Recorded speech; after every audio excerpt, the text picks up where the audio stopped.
बातमी नव्हे, घटनेमागची घटना, मुक्या शब्दांचा आवाज, दबलेल्या भावनांचे प्रतिनिधी, अंधाराला फितूर झालेल्या व्यवस्थेचा काळ। सी न्यूज, सर्वांच्या सोबत।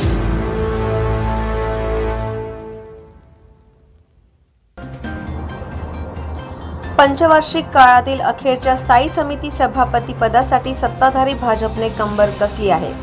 कोणत्याही परिस्थितीत सभापती पद कायम ठेवण्यासाठी भाजपने आज महासभेत 8 नवीन सदस्यांच्या नियुक्त्या जाहीर केल्या। मात्र अपेक्षित असताना देखील भाजपचे प्रभाग 1 चे नगरसेवक अरुण पवार यांना डावलण्यात आल्याने त्यांनी खंत व्यक्त केली आहे। सलग 20 वर्षापासून ते स्वतः आणि त्यांच्या पत्नी शालिनी पवार या भाजपच्या तिकिटावर 4 वेळा निवडून आल्या असून शेवटच्या वर्षी तरी संधी पक्ष देईल अशी अपेक्षा पवार यांना होती। मात्र ऐनवेळी पक्षाने थांबवण्याचा सल्ला दिल्याने त्यांच्या मनातील नाराजी काहीशी बाहेर आली नसली तरीही कायम भाजप सोबतच राहून पक्षादेश पाळणं हे पवार कुटुंबियांचा स्वभाव असल्याचे सांगितले आहे। 2002 आणि 2014 साली झालेल्या सिंहस्थ कुंभमेळ्याच्या काळात पवार दाम्पत्य हे अनुक्रमे पंचवटी प्रभाग समितीचे सभापती राहिले आहेत। स्थायीच्या नवनियुक्त सदस्यांचे अभिनंदन करताना पुढील वाटचालीस शुभेच्छा देणारे पवार दाम्पत्य 20 वर्षापासून भाजपचे काम करत असताना कायम पक्षनिष्ठा घेऊनच वाटचाल करत राहिले आहेत। कामकाज करत राहताना प्रामाणिक राहूनही अन्याय केल्याची भावना नगरसेवक अरुण पवार यांची राहिली असली तरी देखील यापुढे पक्षासोबतच असल्याचा खुलासा पवार यांनी केला आहे। पक्षाने दिलेला निर्णय मान्य करत खंदा समर्थक असल्याने पुढेही भाजपचे विचार तळागाळापर्यंत पोहोचवणार असल्याचं पवार यांनी म्हटले आहे। म्हणूनच पक्षासोबत वाटचाल करताना गद्दारी करणे पवार कुटुंबियांच्या रक्तात नाही असंही ते शेवटी म्हणाले।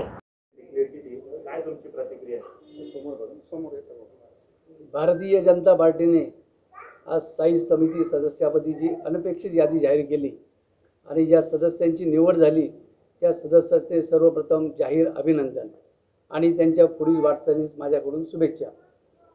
गेल्या 2002 पासून सातत्याने भारतीय जनता पार्टीचं काम करत असताना प्रभाग 1 असो, प्रभाग 2 असो, प्रभागातले 3 उमेदवार असो, 4 उमेदवार असो, एक प्रामाणिक काम करून भारतीय जनता पार्टीची सत्ता या ठिकाणी आम्ही अबाधित राखण्यात पक्षाला सहकार्य केलेलं आहे आणि पक्षानेही तसं आम्हाला फार मोठं सहकार्य केलेलं आहे।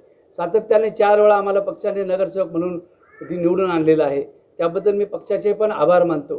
परंतु असं कामकाज करीत असताना नाही आहे, कारण कसं या म्हणजे एवढ्या आतमध्ये कोणी मी विचार केला नाही, प्रामाणिकपणे कामच करत राहिलो।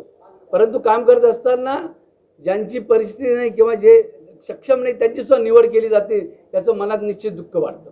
वरिष्ठ पातळीवर नेत्यांशी काही संवाद साधणार का किंवा या संदर्भात काही चर्चा करणार का?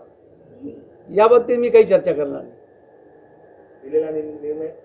दिलेला निर्णय हा मला मान्य आहे आणि पक्षाचा कोणताही निर्णय असो मी कायमस्वरूपी मान्य करत असतो।